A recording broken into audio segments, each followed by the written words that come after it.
Hello my dear friend, कैसे हैं आप लोग? सब सही? Welcome to Azhari classes.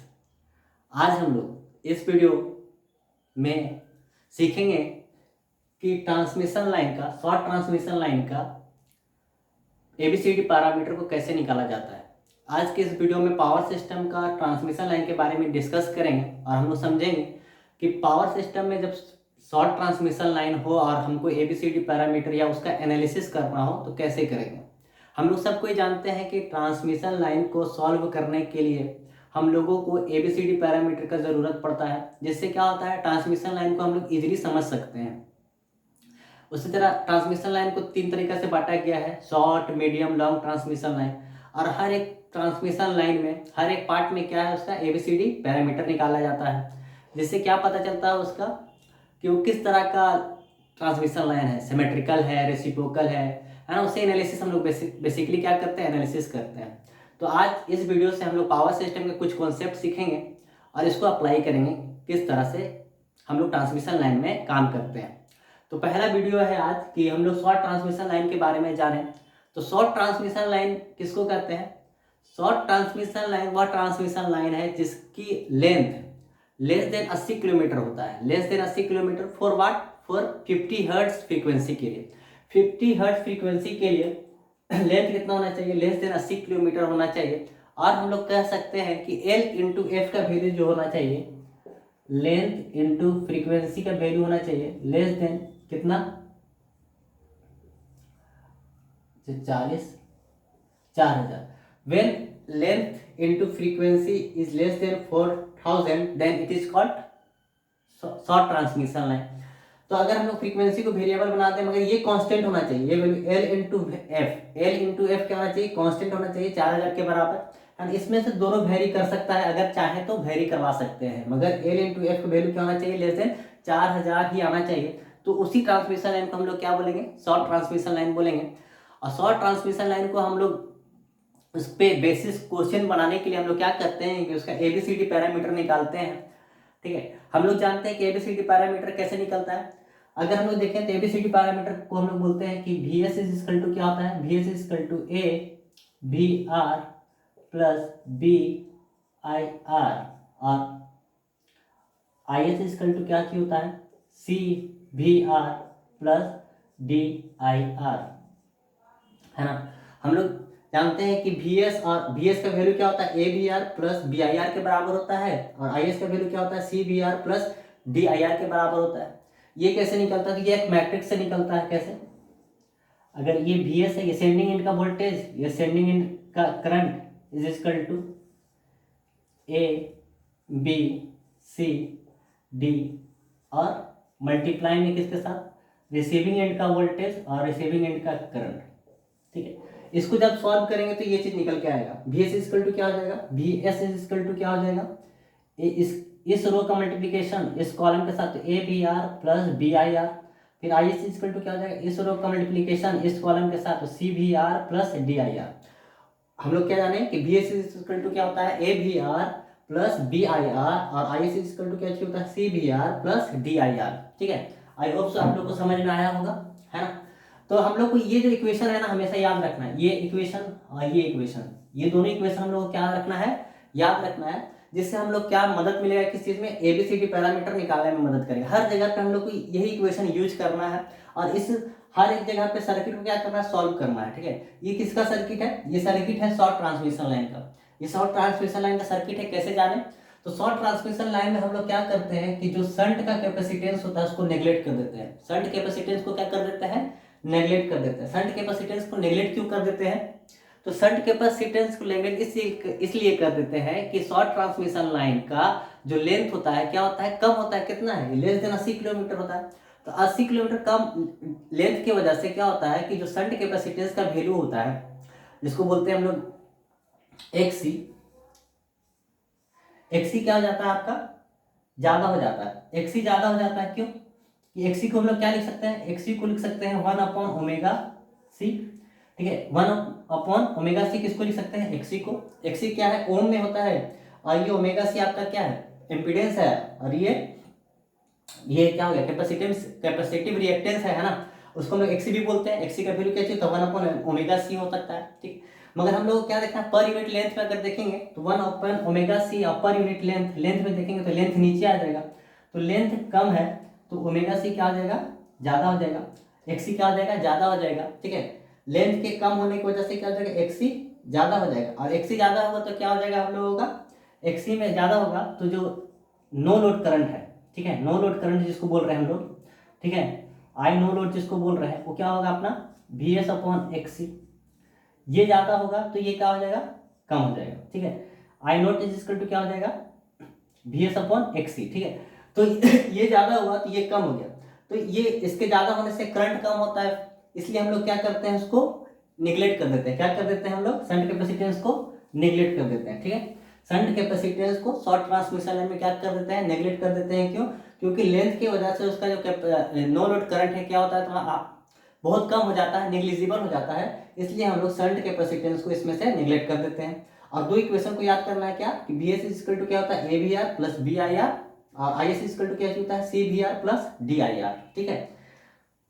ये कहाँ से आया, ये मैट्रिक्स से आया, ठीक है। यहाँ तक समझ में आया होगा आपको, आई होप सो। अब आगे, अब इस सर्किट को एनालिसिस करते हैं। इस इक्वेशन के हिसाब से क्या करना है, इस सर्किट को एनालिसिस करना है।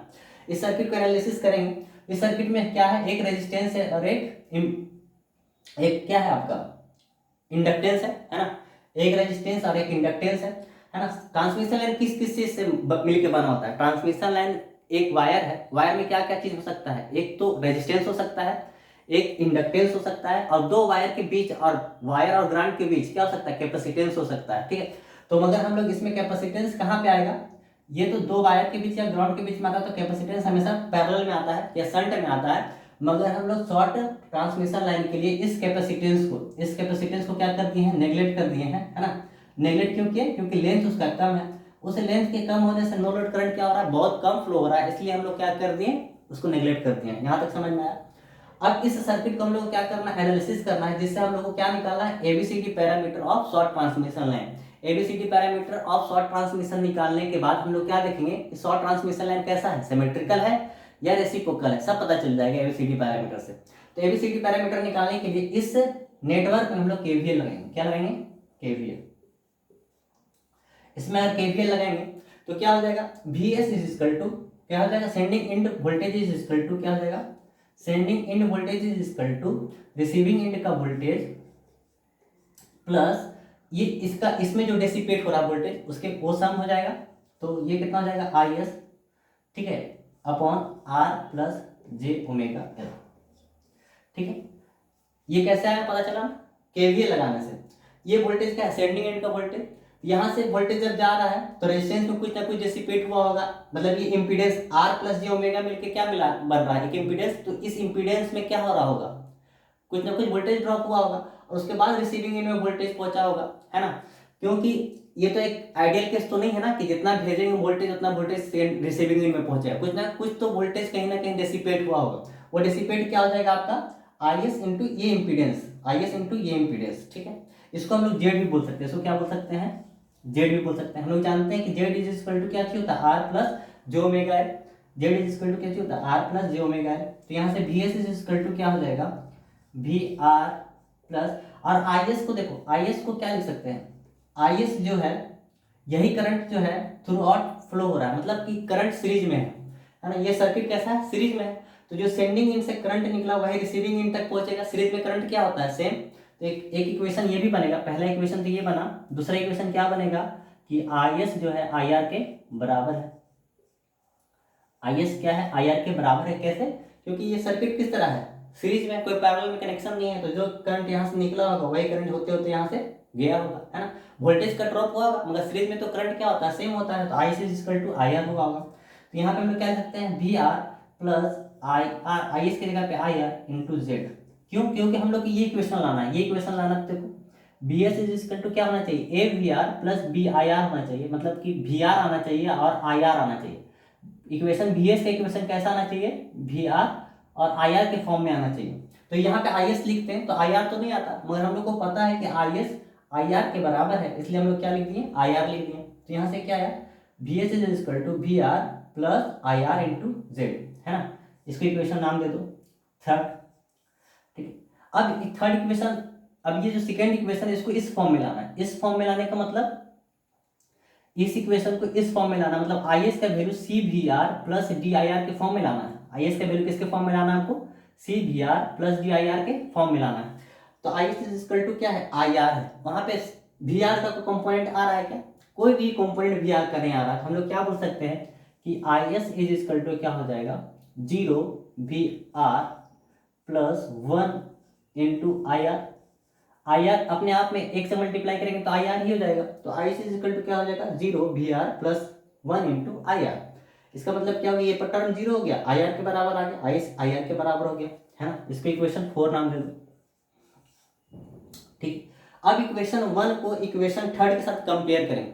इक्वेशन 1 हमको ये इस टर्म में लाना है, इस टर्म में इस इक्वेशन को लिखें, इस इक्वेशन को इस टर्म में लिखें तो इसके साथ कंपेयर करेंगे। कंपेयर करेंगे तो देखो वी एस यहाँ भी है, वी एस यहाँ भी है, वी आर यहाँ भी है, वी आर यहाँ भी है, यहाँ पे ए है, कौन सा, वी आर के साथ वाला टर्म क्या है, ए, तो वी आर के साथ वाला टर्म यहाँ पे क्या आ जाएगा, वी आर के साथ कुछ नहीं, इसका मतलब 1 है। 1 के साथ किसी चीज का मल्टीप्लीकेशन क्या चीज होता है, वही टर्म आ जाता है। तो यहाँ वी आर के साथ ए है और यहाँ वी आर के साथ 1 है, इसका मतलब ए का वैल्यू कितना हो जाएगा, 1, ठीक है। यहाँ पे आई आर के साथ क्या है, बी, तो यहाँ पे आई आर के साथ क्या है, जेड, तो बी का वैल्यू कितना हो जाएगा, जेड, ठीक है। अब इस इक्वेशन 2 और 4 को अगर हम लोग करें कंपेयर, तो देखो 2 और 4 को कंपेयर करेंगे तो यहाँ भी आई एस, यहाँ भी आई एस, यहाँ बी आर, यहाँ भी बी आर, यहाँ सी की जगह पे क्या हो जाएगा, 0, सी की जगह पे 0, यहाँ पे आई आर, यहाँ भी आई आर, डी की जगह पे क्या हो जाएगा, 1। तो यहाँ से क्या पता चला कि शॉर्ट ट्रांसमिशन लाइन का एबीसीडी पैरामीटर जो होता है 1Z01 होता है, 1Z01 होता है। कितना होता है ABCD parameter, is equal to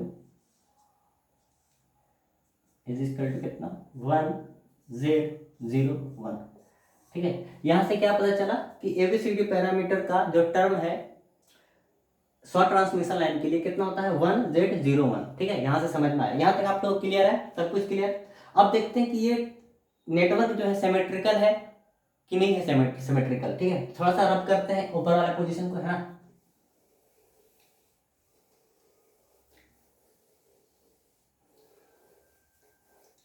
तो समझिए अब हमको देखना सिमेट्रिकल है कि नहीं है। तो सिमेट्रिकल के लिए क्या होना चाहिए, सिमेट्रिकल के लिए एक इंपॉर्टेंट पॉइंट है कि ए इज इक्वल टू डी होना चाहिए, ए इज इक्वल टू क्या होना चाहिए, डी होना चाहिए। ए जब डी के बराबर होगा तो नेटवर्क क्या होगा, सिमेट्रिकल होगा। ए जब डी के बराबर होगा तो नेटवर्क कैसा होगा, सिमेट्रिकल होगा। तो ए यहाँ पे कितना है, 1, डी भी कितना है, 1, तो ये दोनों बराबर है, इसका मतलब नेटवर्क कैसा है, सिमेट्रिकल है। नेटवर्क कैसा है, सिमेट्रिकल, ठीक है। और रेसिप्रोकल के लिए क्या देखते हैं हम लोग, AD minus BC is equal to क्या होना चाहिए, 1 होना चाहिए। क्या होना चाहिए, AD minus BC is equal to 1 होना चाहिए। तो एडी कितना यहाँ पे, ए और डी का मल्टीप्लीकेशन कीजिए तो ए में वैल्यू 1 है, डी में भी 1 है, 1 इंटू 1 क्या चाहिए, 1, ठीक है। माइनस बीसी का मल्टीप्लीकेशन कीजिए, बी का वैल्यू कितना है, जेड, और सी का वैल्यू 0, तो 0 से किसी चीज का मल्टीप्लीकेशन तो 0, ये कितना आया, 1 का वैल्यू आया। तो एडी माइनस बीसी भी 1 आ गया, इसका मतलब ये नेटवर्क कैसा है, रेसिप्रोकल भी है, ठीक है, रेसिप्रोकल भी, ठीक है। हम लोग जानते हैं कि सिमेट्रिकल के लिए कभी भी किसी भी नेटवर्क में, चाहे वो नॉमिनल टी मॉडल हो, नॉमिनल पाई मॉडल हो, सेंडिंग इन सी मॉडल हो, रिसीविंग इन सी मॉडल हो, है ना, सबके लिए देखना पड़ता है। सिमेट्रिकल देखना है तो क्या देखना है कि ए पैरामीटर का वैल्यू डी पैरामीटर का वैल्यू के बराबर है तो नेटवर्क सिमेट्रिकल, और एडी माइनस बीसी अगर 1 है तो रेसिप्रोकल हो गया, ठीक है। यहाँ तक आपको समझ में आया। तो इसका मतलब शॉर्ट ट्रांसमिशन लाइन सिमेट्रिकल भी है और रेसिप्रोकल भी है, ठीक है। अगर इसका वोल्टेज रेगुलेशन अगर फाइंड करने की कोशिश करें, वोल्टेज रेगुलेशन, तो वोल्टेज रेगुलेशन के बारे में, वोल्टेज रेगुलेशन कैसे निकलेगा, तो हम लोग सब जानते हैं। तो V S upon A minus V R upon V R into 100, ये फॉर्मूला होता है वोल्टेज रेगुलेशन का, है ना। वोल्टेज रेगुलेशन का क्या होता है, no load voltage minus full load voltage upon full load into 100, ठीक है। नो लोड वोल्टेज मतलब जब लोड नहीं लगा हुआ है तो कितना वोल्टेज था, जब कुछ लोड लग गया तब वोल्टेज, है ना, अपॉन लोड का वोल्टेज इंटू 100, इसको क्या बोलते हैं, वोल्टेज रेगुलेशन, है। तो वी एस अपॉन ए, तो वी एस का वैल्यू तो वी एस है, ए का वैल्यू कितना है, 1, तो इसका मतलब इसका वैल्यू कितना आ जाएगा, इसको रब करते हैं, ठीक है। तो इसका वैल्यू कितना आ जाएगा परसेंटेज रेगुलेशन का, ए का वैल्यू पुट कर दीजिए, ए का वैल्यू कितना है 1, तो यह हो जाएगा V S minus V R upon V R into 100। यहाँ तक समझ में आया? यहाँ तो कोई दिक्कत है? वोल्टेज रेगुलेशन का फॉर्मूला क्या बनेगा, V S minus V R upon V R into 100, किसके लिए, शॉर्ट ट्रांसमिशन लाइन के लिए। ठीक है, आई होप सो आपको यहाँ तक समझ में आया होगा। ठीक, एक और चीज होता है जिसको बोलते हैं हम लोग फेरेंटी इफेक्ट। इसमें फेरेंटी इफेक्ट हो रहा है कि नहीं हो रहा है, इसको समझने के लिए एक फॉर्मूला और लगाना पड़ेगा कि ये जो वी नो लोड है, वी नो लोड जो होता है वी एस अपॉन ए के बराबर होता है, वी एस अपॉन ए के बराबर होता है ना। अगर ये वी नो लोड क्या हो जाए, वी एस अपॉन ए से क्या हो जाए, ज्यादा हो जाए, मतलब कि तो उसको में फेरेंटी इफेक्ट होगा। ठीक है, क्या होगा, फेरेंटी इफेक्ट होगा। तो V S upon A, V no load क्या है, वी एस अपॉन ए है, और V naught no load is equal to क्या चीज जाएगा, ए का वैल्यू रखेंगे 1, वी एस के बराबर हो जाएगा। तो वी नो लोड भी वी एस के बराबर है, इसका मतलब नो फेरेंटी इफेक्ट हो रहा है ना। नो लोड में भी और सेंडिंग इन वोल्टेज में भी दोनों क्या है, आपस में बराबर है, तो फेरेंटी इफेक्ट नहीं हो रहा है। ठीक है, फेरेंटी इफेक्ट नहीं हो रहा है। अगर ज्यादा हो जाता, क्या हो जाता, ज्यादा हो जाता तो क्या होता, फेरेंटी इफेक्ट हो जाता। तो यहाँ पे वी नो लोड मतलब जब नो कोई लोड नहीं लगा हुआ है तब सेंडिंग इनका वोल्टेज क्या है, आपस में बराबर है, इसलिए कोई इसमें फेरेंटी इफेक्ट नहीं हो रहा है।